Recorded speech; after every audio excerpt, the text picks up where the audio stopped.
ஏன்னா பிஜேபி எப்போதும் சொல்றது ஒண்ணு செயல்படுறது ஒண்ணு. அவங்க அரசியல்ல அவங்க ப்ராமிஸ் பண்ணதை இது வரைக்கும் எதுவுமே செய்யல. டிமானிசேஷன் பண்ணாங்க.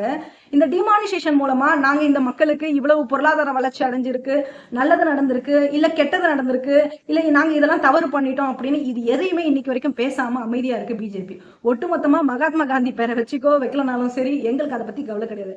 நீங்க வேணும்னா வாஜ்பாய் பேரை கூட வச்சுக்கோ, இல்ல வெறும் 100 நாள் கூடன்னு கூட வச்சுக்கோ, பிராமின் கூட வச்சுக்கோ, ராமர் கூட வச்சுக்கோ. ஏன்னா உங்க ஆட்சியில யாரும் உங்களை அழுத்தமா கேள்வி கேட்க போறது இல்ல. உங்களுக்கு ஒத்து உதுற வேலையத்தான் செய்ய போறாங்க. ஆனா இந்த திட்டத்தின் மூலமா மக்களுக்கு என்ன பயன் இருக்குன்னு நாங்க பார்ப்போம்.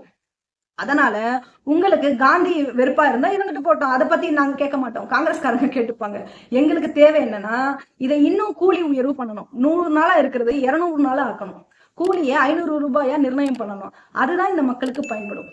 பொருளாதாரத்தை ஒழித்து கட்டுவதற்கான வேலைகளை பிஜேபி நீங்க தொடர்ந்து செஞ்சுக்கிட்டே தான் இருக்கிறீங்க. அது எல்லா தளத்திலையும் பார்ப்பனை மயமா மாத்துற முயற்சியில செய்றீங்க அப்படிங்கறத இந்த பெயர் மாற்றத்தின் மூலமா நான் புரிஞ்சுக்கிறேன். சோ இது போல அரசியல், சமூகம்